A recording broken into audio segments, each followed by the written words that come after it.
गुरुर्ब्रह्मा गुरुर्विष्णू गुरुर्देवो महेश्वरा गुरुर साक्षात परब्रह्म तस्मै श्री गुरुवे नमः.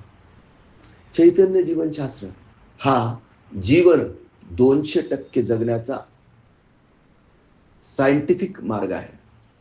सायंटिफिक म्हणजे काय? हे शास्त्र आहे. इथं सूत्र आहेत आणि या सूत्रांचं जर आपण पालन केलं तर जसं गणितात फॉर्म्युलीज म्हणजे सूत्रांचं पालन करणं खूप गरजेचं असतं.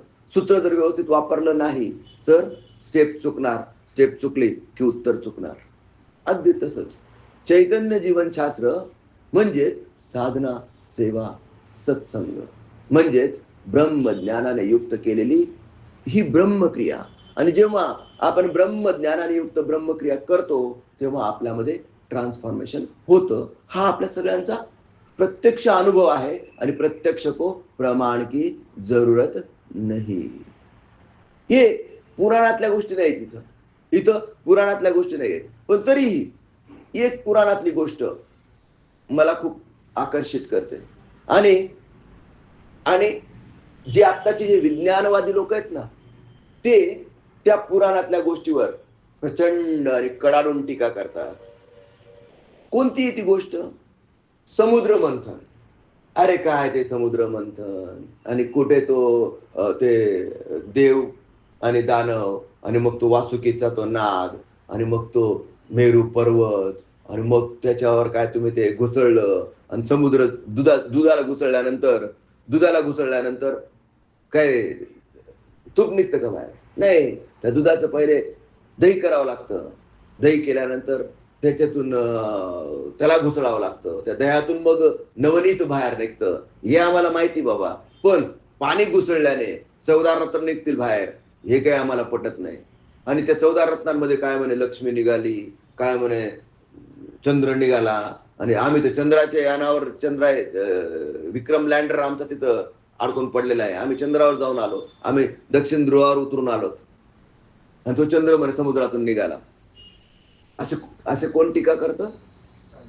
सायन्स टीका करतं. पण आपल्याला हे समजून घ्यायला लागेल की या पौराणिक कथा ज्या आहेत ना दिस इज सायन्स बियॉन्ड सायन्स. आणि या पौराणिक कथांमागे एक एक सूक्ष्म सूत्र लपलेलं आहे आणि हे सूत्र आपण समजून घेतलं पाहिजे. काय आहे हे समुद्र मंथन? कोणी केलं होतं? कसं केलं होतं? काय त्याचं कोणाला काही माहिती आहे का? एनिबडी? कोण मला शॉर्टकट मध्ये ती गोष्ट सांगेल? देव आणि दानव मिळून एकत्र समुद्र मंथन केलं होतं. आणि शंकरांच्या गळ्यातला जो नाग होता वासुकी त्यांना घेऊन ते सगळ्यांनी हे समुद्र मंथन केलं होतं. त्या मंथनातून तुमचे 9 रत्न निघाले होते. 9 रत्न नाही 14 रत्न. 14 रत्न. असा विषय आहे. बस एवढंच. याचा आपल्या सायंटिफिक जीवनाशी काही याचं कोरिलेशन आहे का? चैतन्य जीवनशास्त्राशी काही संबंध आहे का? आहे ना. आपले 2 मन आहेत. एक दानव रूपी आहे आणि एक म्हणजे एक चांगलं आहे असं सांगायचं म्हणलं.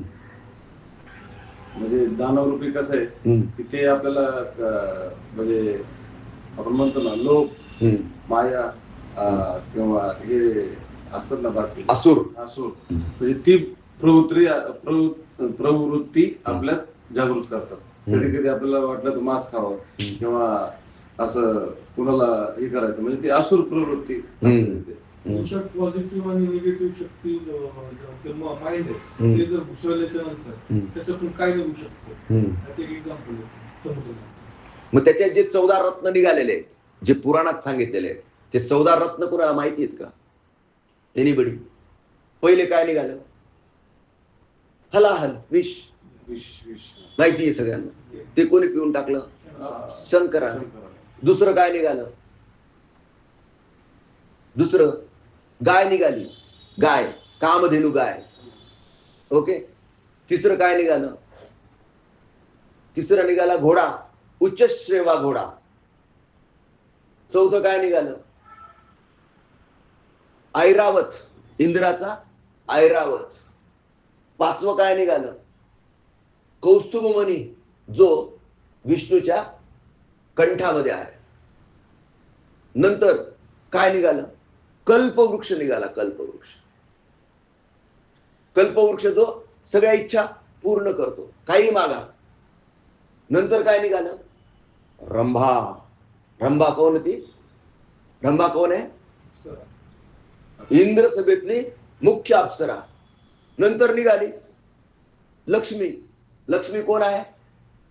विष्णूची पत्नी. विष्णू पत्नी नमस्तुभ्यम. नंतर काय निघालं? नंतर वारुणी निघाली. वारुणी.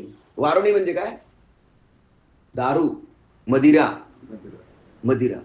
नंतर निघाला 10 नंबरला चंद्र. चंद्रानंतर 11व्या नंबरला काय निघालं? पारिजातक वृक्ष.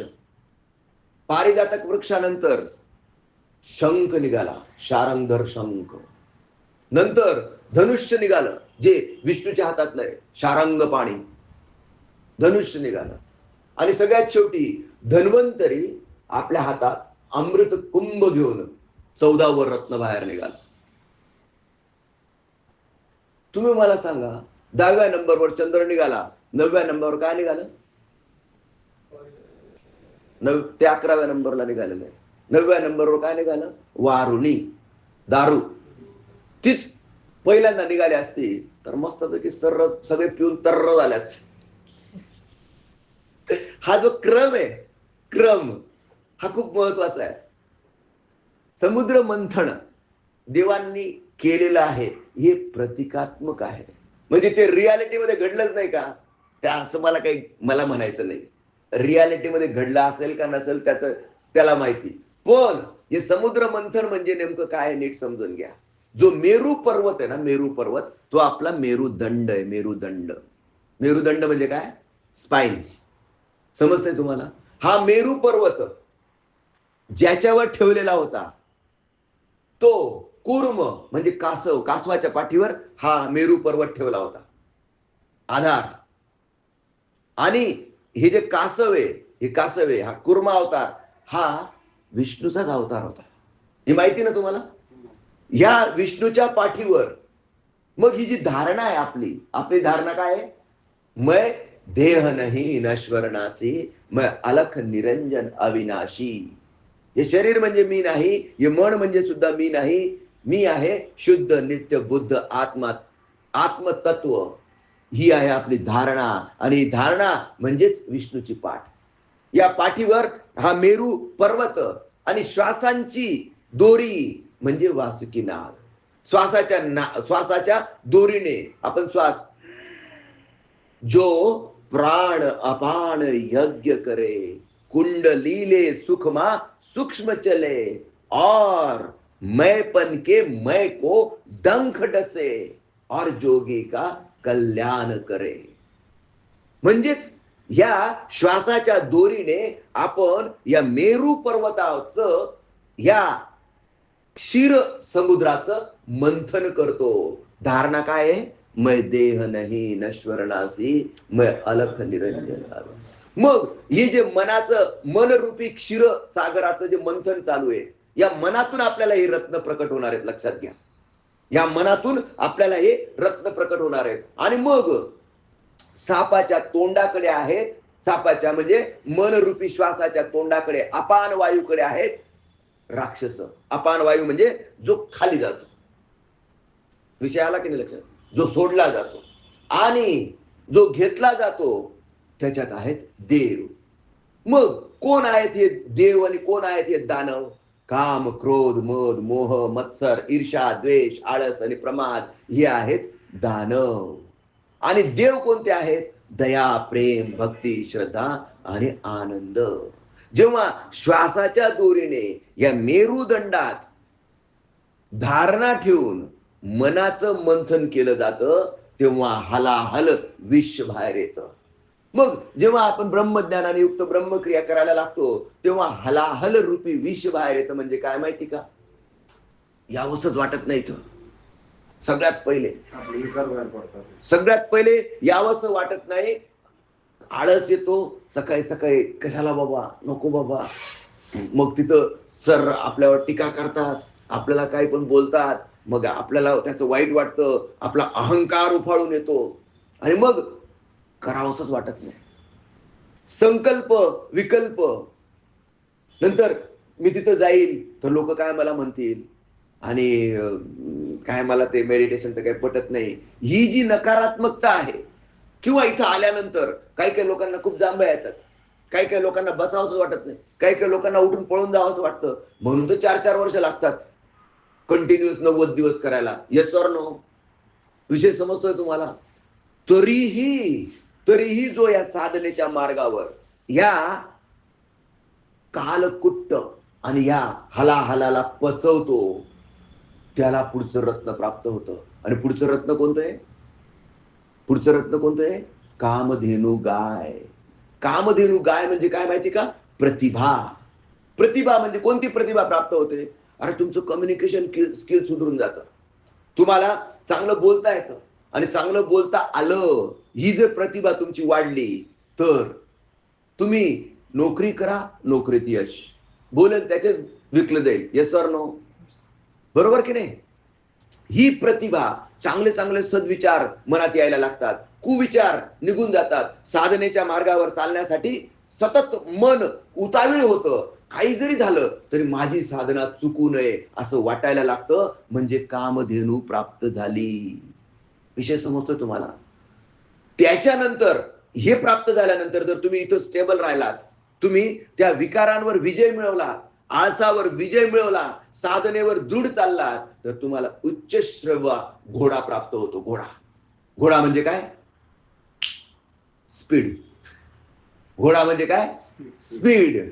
साधनेमध्ये तुमची फास्ट प्रगती व्हायला लागते. आणि उच्च श्रेवा घोडा असा आहे की त्याला पंख आहेत, पायांसोबत पंख आहेत. आणि म्हणून तुमची प्रगती, तुमच्या प्रगतीला पंख फुटतील.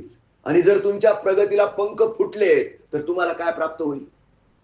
समृद्धी. आणि समृद्धी म्हणजेच ऐरावत. ऐरावत हे इंद्राच्या समृद्धीचं प्रतीक आहे. इथपर्यंत तुम्ही साधनेमध्ये घुसळत राहिलात तर तुम्हाला ह्या गोष्टी इथपर्यंत मिळतील. त्याच्यानंतर तुम्हाला काय मिळणार आहे? त्याच्यानंतर समृद्धी मिळाली की काय होतं? समृद्धी मिळाली की ऑटोमॅटिक आपलं नाव, इज्जत, शोहरत सगळीकडे पसरायला लागते. आणि जी प्रभा कौस्तुभ मणीला प्राप्त झाली. कुणाला?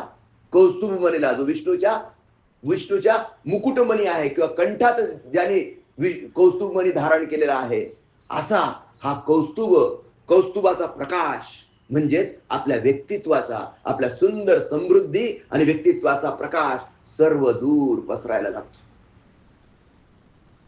साधनेच्या मार्गावर जर तुम्ही दृढ चालत राहिलात, म्हणून मी तुम्हाला कायम सांगतो, सतत अभ्यास बनत बनत बन जाय. सकाळी साधना, दिवसभर सेवा, रात्री झोपायच्या आधी सत्संग, आणि या साधनेच्या मार्गावर दृढपणे चालत राहिलात तर नंतर तुम्हाला प्राप्त होतो कल्पवृक्ष. कल्पवृक्ष म्हणजे काय? असा वृक्ष की ज्याच्या छायेखाली तुम्ही बसा आणि जे तुम्हाला पाहिजे ते तुम्हाला मिळतं. आणि म्हणून मी म्हणतो, गॅरंटेड सांगतो की तुम्हाला कल्पवृक्षाची प्राप्ती होते. म्हणजे काय? भौतिक जीवनात समृद्धी, मानसिक जीवनात शांतता आणि आध्यात्मिक जीवनात परम आनंद, अखंड आनंदाची प्राप्ती होते. म्हणून तो कल्पवृक्ष आहे. नंतर तुम्हाला काय प्राप्त होते? अप्सरा. अप्सरा कोण आहे? रंभा. मग ही काय कामुकतेचं प्रतीक आहे का? मुळीच नाही. रंभा म्हणजे संसार करावा नेटका, दिसू देऊ नये कुठे फाटका, परमार्थाचा चुटका असू द्यावा. आपली पत्नी, आपली धर्मपत्नी हीच आपली रंभा. या भावनेने आपण इथं जगायला शिकतो. समृद्धी तर मिळाली, नंतर आपली रंभा रूपी पत्नी सुद्धा आपल्या जीवनात आली. आणि मग इथपर्यंत जर तुम्ही आलात तर तुमच्या आयुष्यात कोण येतं? सदलक्ष्मी. सदलक्ष्मी, गृहलक्ष्मी. गृहलक्ष्मी संसार म्हणजे गृहस्थाश्रमाचा उपभोग घेऊन अर्थ से परमार्थतक, म्हणून आपण अर्थार्जन करतो. कसं? नीतीने आणि धर्माने. जर इथपर्यंत तुम्ही तुमच्या विकारांवर कंट्रोल ठेवू शकलात तर मात्र तुमची परीक्षा पाहायला कोण येते? वारुणी. आता सगळं आहे, गाडी आहे, बंगला आहे, बायको आहे, मुलं आहेत, बाळ आहेत, तरीही दारू प्यावीशी वाटते, पबमध्ये जावंसं वाटतं, नको त्या अनाचार आणि अनैतिक संबंध ठेवावेसे वाटतात. ही काय झाली? वारुणी. ही परीक्षा आहे. ही परीक्षा, या परीक्षेत तुम्हाला पास होता आलं पाहिजे. आणि जे लोक नीतीने धर्माने याच्याही पुढे जातात त्यांच्या आयुष्यात शीतलतेचा चंद्र उगवतो. शीतलतेचा चंद्र उगवतो. हा चंद्र हा त्यांच्या आयुष्याला शीतलता प्रदान करतो. आणि त्यानंतर त्याच्याही पुढे जे लोक साधनेच्या मार्गावर दृढपणे नीतीने धर्माने स्वतःच्या अंतरात्म्याला साक्ष ठेवून प्रामाणिकपणे चालतात त्यांना त्यांच्या आयुष्यात काय काय मिळतं? त्यांना पारिजातकाचा वृक्ष, म्हणजे पारिजातकाचा जो सुगंध आहे, त्यांच्या कीर्तीचा सुगंध, त्यांचा तो परिमळ.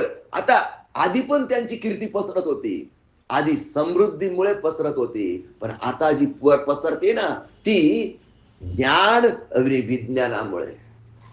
त्यांना रिस्पेक्ट मिळतो, समाजात रिस्पेक्ट मिळतो. आणि मग हा त्यांना त्यांना ते अजात शत्रू बनून जातात. अजात शत्रू म्हणजे काय? त्यांचा कोणी शत्रूच राहत नाही, कारण ते कोणाकडेच शत्रुबुद्धीने बघत नाही.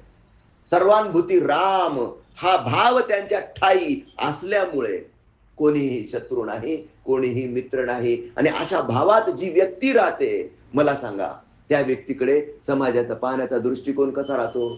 देव माणूस बाबा, विषय समजला की नाही?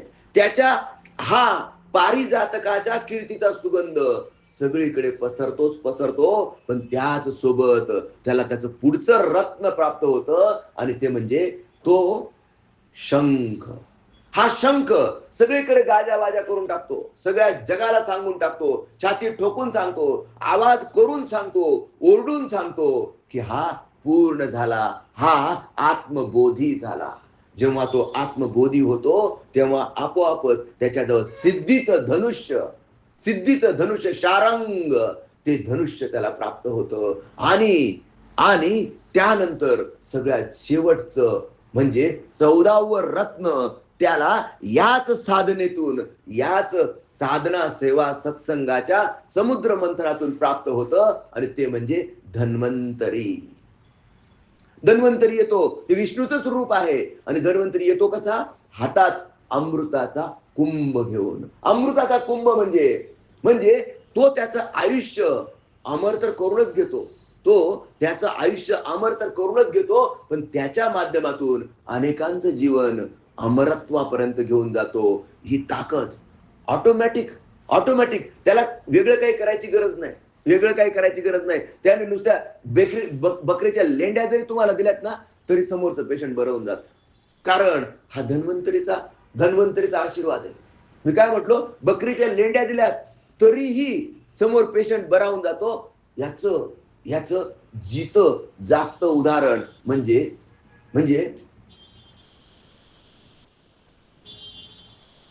योगानंदांचे योगानंदांच्या गुरूंकडे त्यांनी युक्तेश्वरगिरी, त्यांच्याकडे योगानंद ज्यावेळेस नाही ही गोष्ट युक्तेश्वर गिरींच्या आयुष्यात घडलेली. युक्तेश्वर गिरी श्यामाचरण लाहिरी महाशयांकडे गेले होते, खूप आजारी पडले होते, आणि त्यावेळेस कॉलराच्या साथी यायच्यात. तर या कॉलराच्या ज्या साथी यायच्यात ना त्याच्यात माणसं पटकी म्हणायचे, पटापट मारायचे. आणि त्यावेळेस हे जे श्यामाचरण लाहिरी महाशय आहेत त्यांच्याकडे युक्तेश्वर गिरी, जसे तुम्ही इथे येत आहेत ना आता, अगदी सेम तसंच कुठे काशीला हे त्यांचे ब्रह्मक्रियेचं सेशन चालायचं. तिथं महाअवतार बाबाजींनी शिकवलेलं क्रियायोगाचं ज्ञान श्यामाचरण लाहिरी महाशय मुलांना शिकवायचे. आणि त्यावेळेस युक्तेश्वर गिरी हे कॉलेज तरुण होते. ते आणि त्यांचे मित्र दररोज सकाळी असे साधनेला यायचेत, कधी दांड्या मारायचे आपल्यासारखेच, असं त्यांचं चालू होतं. आणि एके दिवशी कॉलराच्या साथीमध्ये युक्तेश्वर गिरी खूप आजारी पडले. डिहायड्रेशन इतकं होतं की अक्षरशः मरण समोर दिसायला लागलं. मरण, मृत्यू. आणि त्यावेळेस काही दवाखान्याची सोय नव्हती, काय नव्हती. त्यांचा जो मित्र होता त्या मित्राला काहीच सुचेना, दवाखाने विशेष नाहीत, काय करावं. आणि हा आपला मित्र नक्की 100% मरणार आता, आणि याला मरणाच्या दाढेतून जर वाचवायचं असेल तर आता एकच आधार आहे, आणि तो म्हणजे आपले सद्गुरू. तो सद्गुरूंकडे धावत धावत धावत आला. त्याला ही पण गॅरंटी नव्हती की मी श्यामाचरण लाहिरी महाशयांपर्यंत पोहोचेल, त्याच्या आतच कदाचित युक्तेश्वर गिरी गेले असतील, तेवढी पण त्याला गॅरंटी नव्हती. पण तो आला धावत धावत, आणि त्यांनी सांगितलं, श्यामाचरण लाहिरी महाशयांना सांगितलं. श्यामाचरण लाहिरी महाशय मेडिटेशन करत होते, बसलेत, आणि त्यांनी काय झालंय म्हणे त्याला जुलाब होत होते, आणि रात्रीपासून पहाटे 4 पासून तो बेशुद्ध पडलेला आहे म्हणे. मला नाही वाटत की तो जगतोय. श्वासोश्वास चालू आहे म्हणे अजून त्याचा, पण मला वाटत नाही की तो वाचेल. तुम्ही काहीतरी करा. खुंटीवर कॅस्ट्रोल ऑइल म्हणजे काय? एरंडेल तेल. एरंडेल तेल तुम्हाला माहिती का? बद्धकोष्ठतेची ट्रीटमेंट आहे. ते कॅस्ट्रोल ऑइल होतं, आणि ते कॅस्ट्रोल ऑइल त्यांनी काढलं. कोणी? लाहिरी महाशयांनी. आणि ते त्यांच्या मित्राच्या हातात दिलं. कॅस्ट्रोल ऑइल म्हणजे एरंडेलचं तेल, आणि एरंडेलचं तेल ज्याला कॉन्स्टिपेशन असतं त्याला दिलं जातं, आणि ते त्यांनी त्याच्या हातावर बाटलीत दिलं. जा म्हणे त्याला पाजून दे. आता त्या मित्राला डाऊट की अरे हाऊ इज इट पॉसिबल? त्याला ऑलरेडी जुलाब होत आहेत, आणि जुलाबात जर आपण कॉन्स्टिपेशनचं औषध म्हणजे एरंडेल ऑइल जर त्याला पाजलं तर वाढेल ना. आपल्या बाबावर काय खरं नाही बाबाचं. आपला बाबा का त्याला मारायला निघाला काय? पण मरता क्या नाही करता. ते पोरग विश्वासू होतं, श्रद्धाळू होतं. त्याने पूर्ण निष्ठा ठेवलेली होती. कुणाच्या चरणाशी? सद्गुरूंच्या चरणाशी. त्यांनी ते कॅस्ट्रोल ऑइल घेतलं, गेला, बघितलं श्वासोश्वास चालू होता, तर कॅस्ट्रोल ऑइल त्यांनी पाजून दिलं त्याला.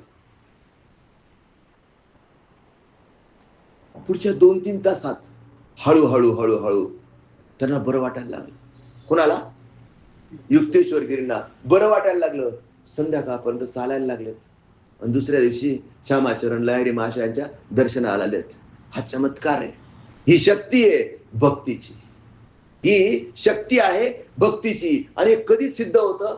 जेव्हा तुम्हाला तो धन्वंतरी प्राप्त झालेला असतो. हे शेवटचं रत्न साधनेच्या माध्यमातून तुम्हाला साध्य करायचं असतं. हे रत्न आपल्या आयुष्यात आलं की ऑटोमॅटिकच आरोग्य, आत्मोन्नती आणि विश्वशांती हा आपल्याकरता अक्षरशः खेळ होऊन बसतो. आणि प्रत्येकाला हे 14च्या 14 रत्न प्राप्त करून घेण्याचा अधिकार आहे. तुझ आहे तुझ पाशी परी जागा चुकलाशी. अरे कुठे लक्ष्मीला शोधायला जाऊ नका. तुमची गृहलक्ष्मी आहे. कुठे रंबेच्या नादाला इकडे तिकडे जाऊ नका. बघा, संसार करावा नेटका, दिसू देऊ नये कुठे फाटका, परमार्थाचा चुटका असू द्यावा. हा संकल्प मनात ठेवून या साधनेच्या मार्गावर तुम्ही दृढपणे चालावं.